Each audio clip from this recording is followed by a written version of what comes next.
আপনি দেখছেন news now, আমরা জানি কোনটা খবর। নেশার বাড়ন্তে যুক্ত হচ্ছেন মহিলারাও। মোটা অঙ্কের অর্থের প্রলোভনে মহিলারাও যুক্ত হয়ে যাচ্ছেন নেশা কারবারের সাথে। গোপন খবরের ভিত্তিতে বনকুমারী বাজার এলাকা থেকে 9 কেস হিরোইন সহ 2 মহিলাকে গ্রেপ্তার করে পুলিশ। তাদের কাছ থেকে মোট 97 গ্রাম হেরোইন বাজেয়াপ্ত করা হয়, যার বাজার মূল্য আনুমানিক 15 লক্ষ টাকা হবে বলে জানিয়েছেন পশ্চিম ত্রিপুরা জেলা পুলিশ সুপার। এই ক্ষেত্রে গ্রেপ্তার করা হয় বিশালগড়ের রোজমা বেগম এবং মধুপুর এলাকার মৌসুম বেগমকে।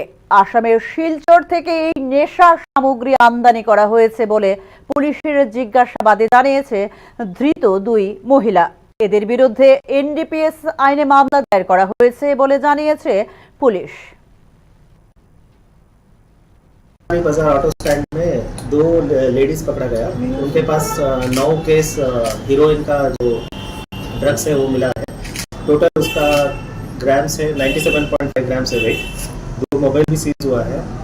उनका नाम है रोजमा बेगम 35 ईयर्स, वो रहने वाला विशालगढ़ का है, और एक दूसरा है कोलसम बेगम 25 ईयर्स, ये मधुपुर का रहने वाला है।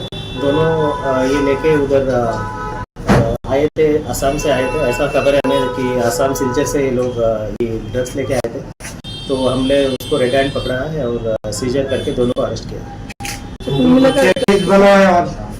हाँ, इसके ऊपर एनडीपीएस का केस बना है, कमर्शियल क्वांटिटी का, और इनको आज हम फॉरवर्ड करेंगे कोर्ट में, और इनको हम लोग रिमांड में लेके और भी खबर लेंगे, कहाँ से लेके आ रहे थे, किनको ये सेल कर रहे थे, और कौन कौन इन्वॉल्व है, ये सब हम लोग बताएंगे। कुल मिलाकर कितना होगा इसका कुल मिलाकर 97.5 ग्राम है।